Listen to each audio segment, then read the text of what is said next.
When Michael uncovers his wife Andrea's affair, his seemingly perfect life collapses overnight. Determined to confront the betrayal, he embarks on a path of calculated revenge, gathering evidence and exposing her lies. As their marriage unravels, Michael struggles to hold his family together, but Andrea's remorse reveals a deeper, more devastating truth. In a tragic twist, Michael learns that betrayal doesn't just destroy relationships, it leaves scars that never heal. This gripping tale of love, loss, and heartbreak explores the devastating consequences of infidelity and the haunting weight of unresolved guilt. I always thought betrayal was something that happened to other people. Stories about infidelity were like urban legends to me, something whispered about in hushed tones at family gatherings or dramatized on late-night TV. But in real life? Not in mine. Andrea and I were the couple everyone envied.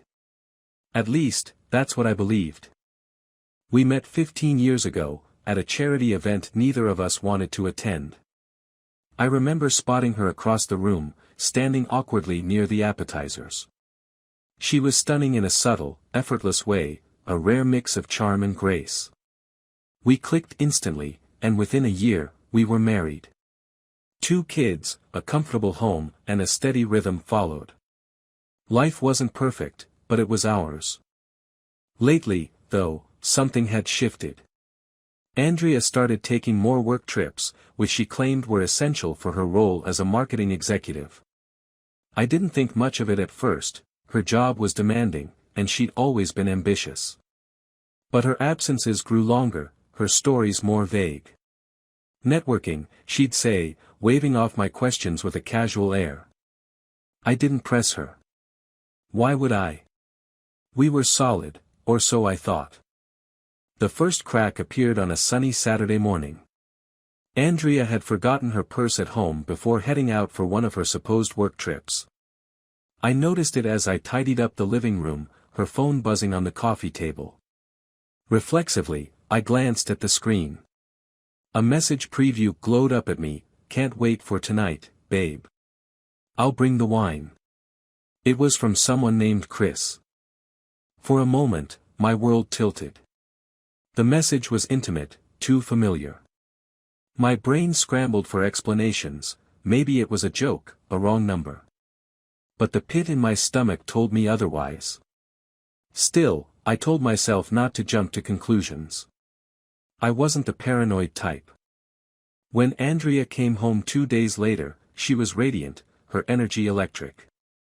She breezed into the house, kissed me on the cheek, and gushed about how productive the trip had been.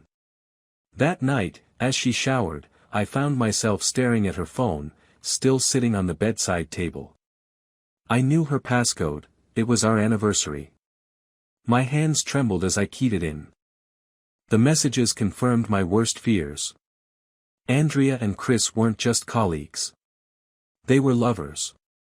The texts were peppered with inside jokes, intimate confessions, and plans for their next rendezvous. Words like, "missing you," and "last night was amazing," burned into my mind. My heart pounded, but I forced myself to stay calm. I didn't confront her that night. Instead, I started to watch her more closely. Over the next few weeks, I became a detective in my own marriage. I tracked her lies with a precision that surprised even me. I called her office during one of her conferences, and learned she wasn't scheduled for meetings that week. I followed her once, staying a safe distance as she pulled into a cafe parking lot and met Chris. They kissed, their ease and affection devastating in its casualness. I sat in my car, gripping the steering wheel, struggling to breathe. Each discovery was a blow, but I swallowed my rage. I had a plan. Andrea didn't need to know I was onto her. Not yet. The breaking point came on a Thursday morning. While tidying up the car, I found a receipt stuffed in the glove compartment. It was from a jewelry store, $3,000 for matching rings. My chest tightened as I read the receipt over and over. She hadn't bought me jewelry in years. The thought of her choosing rings with another man made me physically ill. That evening, I told Andrea I'd planned a surprise getaway for us. Just the two of us, I said, forcing a smile. She looked taken aback but agreed, her guilt likely persuading her. We drove to a remote cabin I'd rented. The winding road through the woods was eerily quiet, the dense trees swallowing the sounds of the world.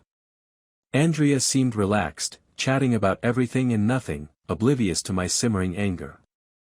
I played along, laughing in the right places, even holding her hand. Inside, though, I was unraveling. When we arrived, I poured us glasses of wine and suggested we toast to new beginnings. Andrea's smile faltered for a moment, a flicker of unease crossing her face. Here's to trust, I said, raising my glass. And to knowing the truth. She hesitated, her smile now frozen in place. What do you mean? She asked, her voice laced with nervous laughter. I didn't answer immediately. Instead, I pulled out the stack of evidence I'd collected, printouts of text messages, photos of her and Chris, the jewelry store receipt. Her face went pale as she flipped through the pages. You've been lying to me, Andrea, I said, my voice calm but cold. But don't worry, I'm not here to argue. I've already filed for divorce. Her reaction was a mix of shock and desperation. Michael, wait, she stammered. It's not what it looks like. I can explain. Explain what? I asked, my anger finally bubbling to the surface. That you've been sneaking around with another man? That you've been using our marriage as a cover for your affair? She burst into tears, begging for forgiveness. It was a mistake. I didn't mean to hurt you. It just happened. Was it a mistake every time you met him? Or just when you got caught? I asked, my voice sharp. Andrea fell to her knees, clutching at my hands. Please, Michael. Don't do this. I love you. I love our family. But her pleas fell on deaf ears. I stood up, shaking off her grip. You should have thought about that before you threw it all away, I said, grabbing my bag and heading for the door. Outside, the cool night air hit me like a slap. I didn't look back. I didn't need to. Andrea's choices had already destroyed everything we'd built together. The drive back from the cabin was a blur. My hands gripped the wheel tightly, the road winding beneath me like a serpent. I felt hollow, like my insides had been scooped out and replaced with rage that simmered just beneath the surface. Betrayal wasn't just a word anymore, it was a living thing, pulsing and clawing at my chest. I parked the car outside our home, staring at the house Andrea and I had built together. It looked the same as it always had, tidy garden, porch light glowing, but it felt alien now. The warmth it once held was gone, replaced by a bitter chill. I left the car, letting the doors slam harder than necessary, and entered the house without turning on the lights. The darkness suited me. Our two kids, Emily and Jacob, were spending the weekend with my parents. Thank God for that. I wasn't ready to explain anything to them yet. I sat in the living room, the silence pressing down on me like a weight. Memories of Andrea and me flooded back, the good times, the laughter, the love. It felt like someone else's life, like a cruel joke the universe had played on me. I couldn't sit still. I needed to do something, anything. My phone buzzed on the coffee table. Andrea. She'd been calling and texting non-stop since I'd left her at the cabin. I ignored it. The sight of her name on the screen made my blood boil. By morning, I had a plan. If Andrea thought she could walk away from this unscathed, she was dead wrong. She had destroyed our marriage, but I wasn't going to let her dictate the narrative of our lives. It was time to take control. The first step was practical, legal action. I called the divorce lawyer I'd already researched during my late-night investigations. Her name was Janet Cross, and she came highly recommended. No nonsense, one review had said. The best advocate for the betrayed. That was exactly what I needed. When I walked into Janet's office, she greeted me with a firm handshake and a sympathetic but professional demeanor. "Michael, I've reviewed the preliminary details you sent over," she began. "It's clear you've been dealt an unfair hand. Let's make sure you come out of this with what you deserve." We discussed the logistics, assets, custody, the house. The house. That was a sticking point for me. I didn't want to lose it, but every corner of it held a memory of Andrea. The kitchen, where we used to cook together on lazy Sundays. The bedroom, where we'd spent countless nights talking about our dreams. It was tainted now. Still, I knew I had to fight for it, for the kids, if nothing else. Janet leaned back in her chair, her eyes sharp. "There's something else to consider," she said. "Given the evidence of her infidelity, we have leverage. But infidelity cases can get messy, especially if there are assets and children involved." "I'll do whatever it takes," I said firmly. "I just want this over with." She nodded. "Good. Let's start with the documentation you've gathered. We'll build from there." By the time I left her office, I felt a glimmer of hope. It was faint, buried under layers of pain and anger, but it was there. I had a path forward, however grueling it might be. The second step was harder: the kids. How do you tell your children that their mother, the woman they adore, has torn their family apart? I agonized over it for days. Finally, one evening, I sat them down in the living room. Emily, at 13, was old enough to sense that something was wrong. Jacob, only 8, just looked confused. "Dad, what's going on?" Emily asked, her voice trembling. I took a deep breath. "Your mom and we're going through some tough times," I said carefully. "We've decided it's best for us to live separately for a while." Jacob's eyes filled with tears. "Are you getting divorced?" he asked, his voice small. I hesitated, then nodded. "Yes, buddy. We are. But it's not your fault. None of this is your fault. We both love you so much, and that will never change." Emily looked away, her lips pressed tightly together. Jacob buried his face in my chest, crying. I held him, feeling the weight of their pain crush me. I hated Andrea in that moment more than I ever thought possible. She hadn't just betrayed me, she'd shattered our family. Over the next week, I focused on keeping things as normal as possible for the kids. I took them to school, helped with homework, and made their favorite meals. I wanted them to feel safe, even as my own world crumbled. Andrea tried to reach out several times, but I ignored her. She left voicemails, some pleading, others angry. "Michael, we need to talk," one said. "You can't just cut me out like this. We're still a family." I deleted it without listening to the end. I thought I was doing well, keeping everything together. But the rage simmered beneath the surface, threatening to boil over. It wasn't until a chance encounter at the grocery store that it finally did. I was in the cereal aisle when I saw him, Chris. He was with another woman, laughing as they browsed the shelves. My vision tunneled, my heart pounding in my chest. Without thinking, I marched over to him. "Chris," I said, my voice cold. He turned, surprise flickering across his face before it was replaced with smugness.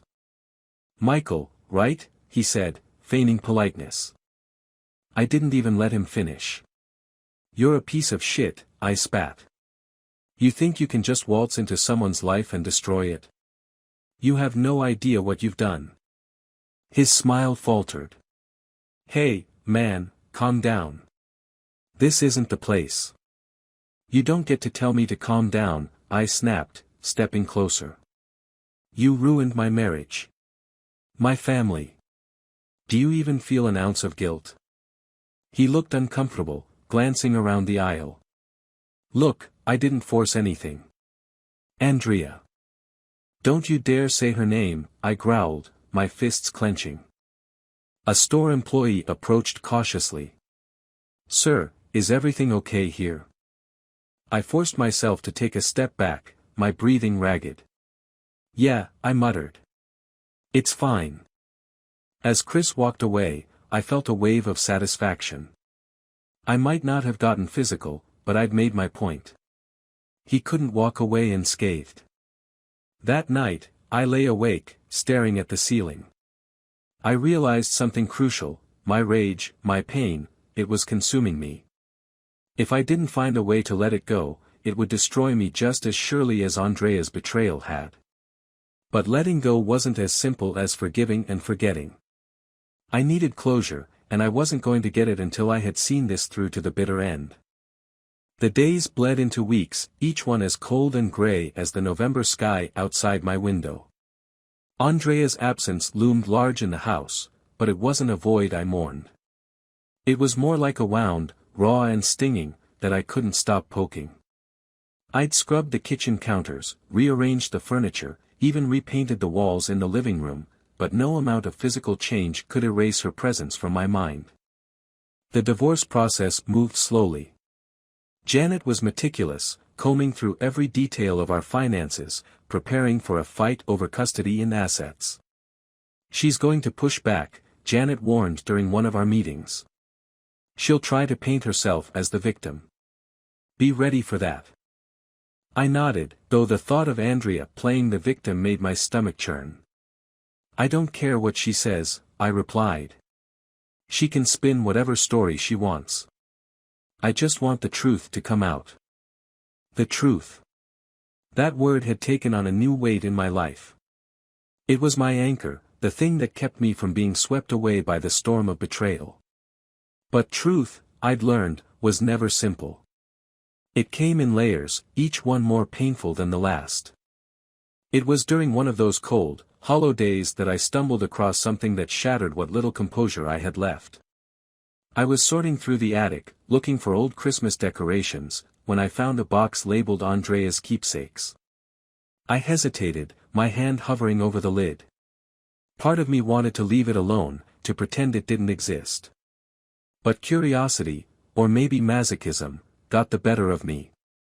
Inside were photos, letters, and mementos from our years together. Concert tickets from our first date, handwritten notes from when we were newlyweds. For a moment, I felt a pang of nostalgia, a flicker of the love we once shared. But then I saw it, a small, velvet box tucked in the corner. My heart sank as I opened it. Inside was a necklace I didn't recognize, a delicate gold chain with a tiny heart-shaped pendant. It was beautiful, but it wasn't from me. I turned it over in my hands, searching for a clue, and found an engraving on the back, "To A, with all my love, C. Chris." I slammed the box shut, my hands trembling. The necklace wasn't just a piece of jewelry, it was a symbol of everything Andrea had done, everything she had thrown away. My anger reignited, burning hotter than ever. I had tried to be civil, to keep things from getting messy for the sake of the kids, but this felt like a taunt, a reminder of how easily she had lied to me. That evening, I called Janet. "I want to change my approach," I said, pacing the living room. "I don't just want to move on, I want her to face the consequences of what she's done." Janet's voice was calm but firm. "Michael, I understand how you feel, but you need to think carefully. Revenge might feel satisfying in the moment, but it can complicate things legally." "I'm not talking about revenge," I said, though the word rang true in my head. "I'm talking about accountability. She can't just walk away from this like nothing happened." Janet sighed. "Okay. Let's discuss your options." We worked late into the night, crafting a strategy that would expose Andrea's infidelity without dragging the kids into the mud. It was a fine line to walk, but I was determined to walk it. She had made her choices, and now it was time for her to face them. The next morning, I met with a private investigator Janet had recommended. His name was Richard, a sharp-eyed man with a no-nonsense demeanor. "You've already done a lot of the groundwork," he said, flipping through the evidence I'd gathered. "But if you want to nail this down, we'll need more." What do you mean? I asked. Conclusive proof, he replied. Something indisputable that ties her actions to the breakdown of your marriage. It's not just about showing she cheated, it's about showing how it impacted your family. I agreed, though the thought of uncovering even more of Andrea's betrayal made my stomach churn. Richard set to work immediately, following Andrea's movements, monitoring her interactions with Chris. The reports came in steadily over the next week, each one a nail in the coffin of our marriage. Hotel bookings, credit card receipts, phone records, it was all there, a meticulously documented web of deceit. But the final blow came when Richard uncovered something I hadn't expected. Andrea wasn't just seeing Chris, she was planning a future with him. Emails between them discussed moving in together, merging finances, even traveling abroad. The betrayal wasn't just in the past, it was ongoing, woven into the fabric of her daily life. When I saw the evidence, I felt a strange sense of relief. It was as if the last thread of doubt had been cut, leaving no room for ambiguity. Andrea wasn't the woman I had married. She wasn't even the woman I thought I'd known. She was a stranger, and it was time to treat her as such. I shared the findings with Janet, who nodded approvingly. "This will strengthen our case," she said. "But are you sure you're ready for the fallout?" I hesitated, then nodded. "I'm ready. I have to be." The confrontation happened later that week, in Janet's office. Andrea arrived looking nervous but defiant, her eyes darting between me and the stack of documents on the table. "What's all this?" she asked, her voice sharp. "It's the truth," I said simply. "Something you've been avoiding for a long time." Janet handed her the files, and I watched as Andrea's face went pale. She flipped through the pages, her hands shaking, her composure unraveling with each passing second. When she finally looked up, her eyes were filled with tears. "Michael, she began, but I cut her off. "Save it," I said, my voice cold. "I don't want your excuses. I don't want your lies. I just want this to be over." For the first time, Andrea looked truly broken. She tried to speak, but no words came. The room was heavy with silence, and for a moment, I almost felt sorry for her. Almost. Janet cleared her throat. "We'll proceed with the divorce under the agreed terms," she said, her tone professional.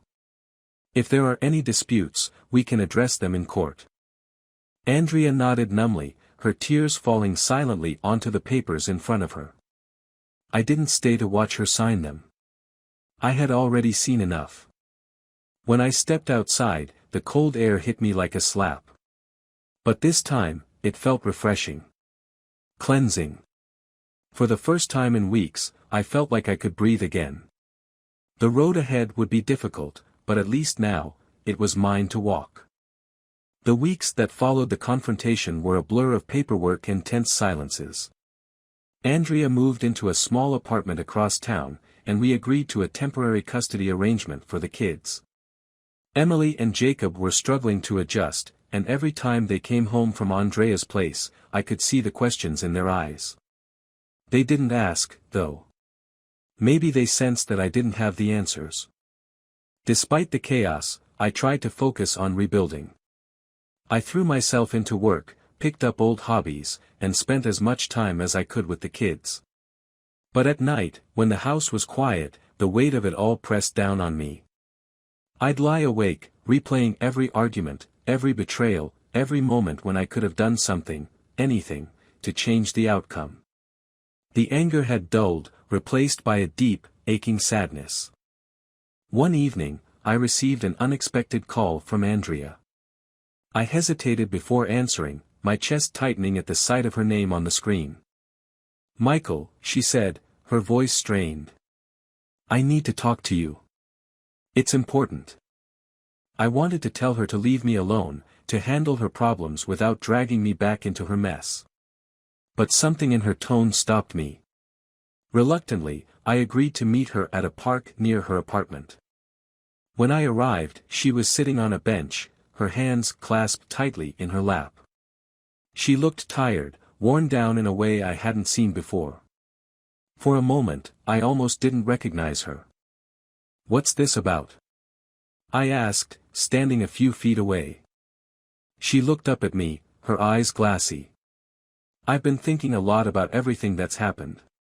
About what I did to you, to us, to the kids." Her voice broke, and she looked away. "I didn't realize how much I'd lose. I thought I could have it all." I crossed my arms, unsure how to respond. "And now what? You want forgiveness? Closure?" "No," she said quickly, shaking her head. "I know I don't deserve that. But I need you to know I never wanted to hurt you. I never wanted any of this." Her words felt hollow, like an echo of all the apologies she'd given before. "You made your choices, Andrea," I said. "And now we're all living with them." She nodded, tears spilling down her cheeks. "I know. I just wanted to tell you I'm sorry. Truly sorry." I sighed, the exhaustion of the past months catching up to me. "I appreciate the apology, Andrea. But it doesn't change anything." She nodded again, wiping her tears with trembling hands. "I understand." As I turned to leave, she called out, "Take care of them, Michael. Take care of the kids." I stopped, her words sending a chill down my spine. "What are you talking about?" I asked, turning back to face her. She forced a small, sad smile. "Just, promise me you'll take care of them." Before I could respond, she stood and walked away, disappearing down the path. I stood there for a long time, the unease in her voice gnawing at me. The next morning, I was getting the kids ready for school when the call came. It was Andrea's sister, her voice shaking. "Michael, it's Andrea. She's gone." For a moment, I couldn't process the words. "What do you mean, gone?" I asked, my voice rising. She took her own life last night," her sister said, sobbing. "I'm so sorry, Michael. I don't know what to do." The phone slipped from my hand, crashing onto the kitchen counter. My knees buckled, and I grabbed the edge of the sink to steady myself. The kids stared at me, their eyes wide with confusion and fear. "Dad? What's wrong?" Emily asked, her voice trembling. I couldn't speak. I couldn't think. All I could hear were Andrea's last words, echoing in my mind, "Take care of them, Michael." The days that followed were a haze of grief and guilt. Andrea's family arranged a small funeral, and I stood at the back, feeling like I didn't belong. I couldn't shake the feeling that I'd failed her, that I'd missed the signs. The anger I'd carried for so long turned inward, eating away at me. At night, when the kids were asleep, I found myself staring at the necklace I'd found in the attic, the one from Chris. I thought about throwing it away, about burning it, but I couldn't bring myself to do it. It felt like the last piece of her, a reminder of everything we'd been and everything we'd lost. In the quiet of the house, I whispered the words I couldn't say to her when she was alive, "I forgive you." It didn't erase the pain or the betrayal, but it was all I had left to give. Life moved on, as it always does. I focused on the kids, pouring every ounce of myself into being the father they needed. But some nights, when the house was silent, I'd sit in the dark, holding that necklace, and wonder if things could have been different. If I could have saved her.